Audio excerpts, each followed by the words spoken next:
Peter, the Queen's eldest grandchild, took part in the first carriage procession at Royal Ascot since 2019.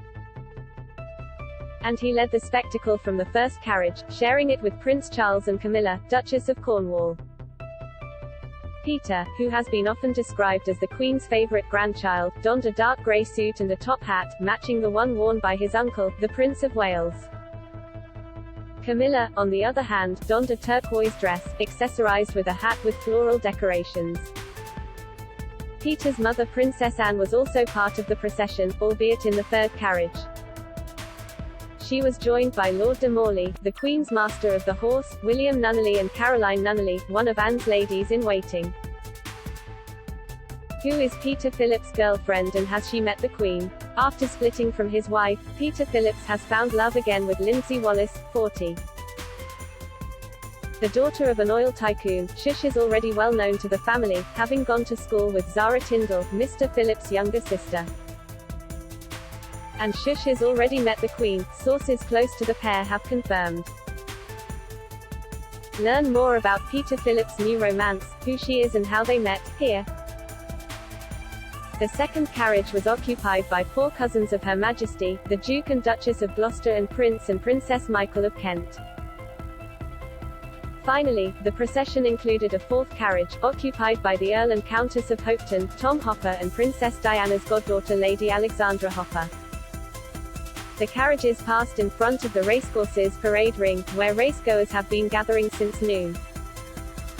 Among the members of the firm also in attendance were Sophie, Countess of Wessex, Princess Beatrice and her husband Edoardo Mapelli Mozzi. Beatrice is a major fan of Ascot and is likely to return to the racecourse on more than one occasion over the next days.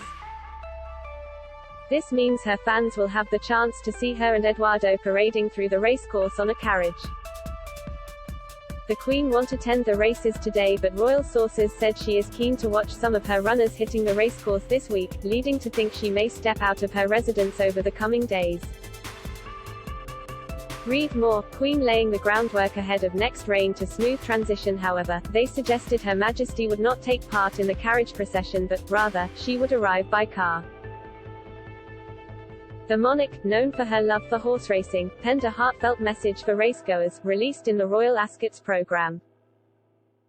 In it, she stressed how this year represents a return to normality at the racecourse, after the COVID pandemic forced its organisers to hold the races behind closed doors in 2020 and with social distancing rules in place last year.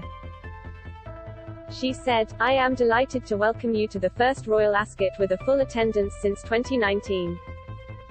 After the challenges of recent times, this year's royal meeting provides a long-awaited opportunity for supporters of racing from all over the world to come together for 5 days of outstanding sport. Don't miss sideline. Prince Andrew has no chance of redemption. Report, Queen sends touching message to Ascot racegoers after Jubilee move. Insight Royal poll, should Prince Andrew have his royal status reinstated?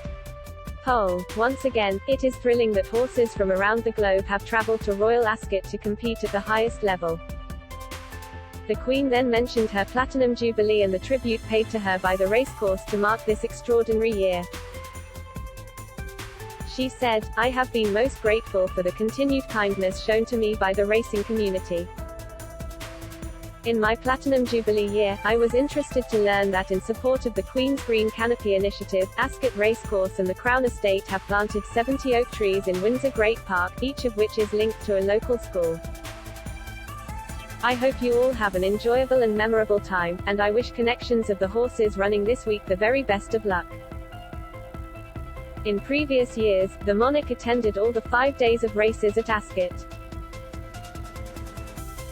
In 2021, she was present only on its final day, when she was spotted with her racing manager John Warren. Given her episodic mobility issues, it is unlikely the sovereign's presence will be announced ahead of time, to give the Queen enough wiggle room to pull out of the event if she doesn't feel up for it.